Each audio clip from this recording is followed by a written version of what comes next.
Hi, my name is Greg Parry, and I work internationally, setting up and operating international schools in different parts of the world. I'd like to share some experiences about our recent time in Saudi Arabia, where we spent a lot of our time working on a number of education, school, university projects, and the significant transformation that's happening in the kingdom. One of the things that fascinates me most about Saudi Arabia is when you talk to the people about their leadership and they talk about the prince. They talk about 2030 vision and they revere him as a leader because they don't consider the 2030 vision as necessarily a vision or a mission, but a plan that's going to get done. And I think that's really rare to consider a country that's going to go through so much transformation. And they really are over delivering already on the promises. Of course, they've got a long way to go with decades and decades of different perspectives and different ideas about how schools should operate and how a community should operate.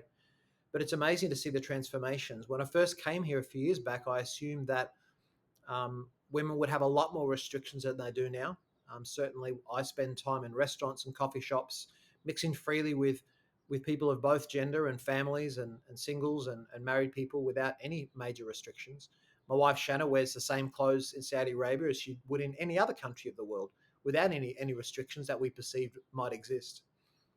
Setting up international schools is really interesting. And what's important is to have your eyes open and your ears listening for everything and understanding things.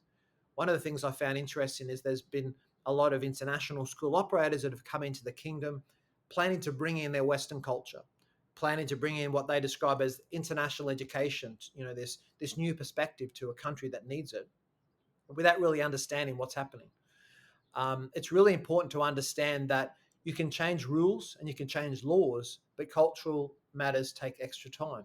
I hear people talking about bringing in co-educational classes and mixed gender classes and how excited they are that this is going to be the transformation that the kingdom needs, without realizing that in our own cultures in Australia, Canada, US, we often have single sex classes because research proves that there are cases where girls or boys do much better with single sex classes. So we come to Saudi Arabia with a very different perspective, an important belief that you need to listen and learn and understand culture. And the transformations need to be about maximizing learning for kids.